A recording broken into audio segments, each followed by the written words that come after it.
मित्रांनो, 22 जानेवारी 2024ला राम मंदिरची चर्चा खूप होत आहे.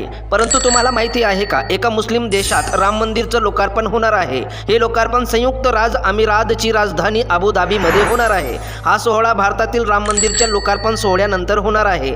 या मंदिराला एकूण 700 कोटी रुपये लागणार आहेत. हे मंदिर BAPS स्वामीनारायण मंदिर म्हणून ओळखले जाणार आहे. या मंदिराला बनविण्यासाठी पंतप्रधान नरेंद्र मोदी यांनी 2018 मध्ये प्रस्ताव मांडला होता. जगभरातून 1100 हिंदू मंदिर निर्माण करणारी BAPS ही संस्था या मंदिराची निर्मिती करणार आहे. हे मंदिर अबुधाबी पासून 50 किलोमीटर लांब दुबई नॅशनल हायवेवर बनवण्यात येणार आहे. या मंदिराला बनवली जाणारी वास्तुकला वैदिक वास्तुकलेशी मिळती जुळती आहे. त्यासोबत मंदिराला बांधण्यासाठी राजस्थान मधला जगप्रसिद्ध लाल दगडाचा वापर होणार आहे. या मंदिराचे बांधकाम जवळपास पूर्ण झालेले आहे. या मंदिराचे लोकार्पण 14 फेब्रुवारी 2024ला होणार आहे. या मंदिराची निर्मितीच्या मागे UAE आणि भारताचे संबंध मजबूत करण्याचा आहे.